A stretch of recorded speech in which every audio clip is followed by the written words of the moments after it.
C'est durant le premier week-end de février que s'est tenue la 8e édition du Salon Art Genève à Palexpo. Un salon à taille humaine malgré ses 90 galeries d'art sur 15 000 mètres carrés. Ça a vraiment été un pari du directeur Thomas Hugues de parvenir quand même à obtenir dès le départ à la fois le soutien de la scène romande, des galeries, des artistes, des curateurs, de toute la profession en fait de l'art contemporain, mais aussi d'avoir des poids lourds parmi les galeries, quelques-unes comme Gagosian, etc.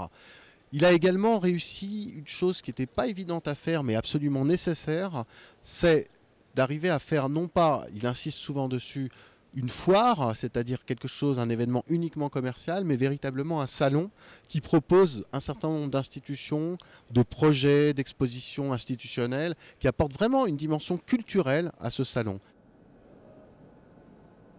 Ce qui peut être une caractéristique cette année, c'est qu'effectivement, on a confirmé le fait aussi de faire une exposition en extérieur, dans la vieille ville. On a confirmé le fait de faire une foire un peu indépendante et un peu off liée à Palexpo. On a confirmé le fait de s'occuper aussi de musique, d'organiser des talks. Nouveauté cette année, l'espace vidéo avec l'exposition Turbulent Horizon et un clin d'œil aux artistes femmes à l'entrée du salon.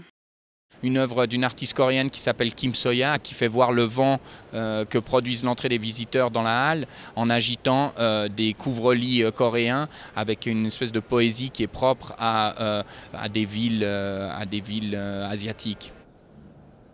Je pense que c'est une réussite qui est assez éclatante maintenant, puisque 8 ans après, on s'aperçoit que, en gros, toutes les grandes galeries sont présentes, ou la plupart des grandes galeries internationales sont présentes.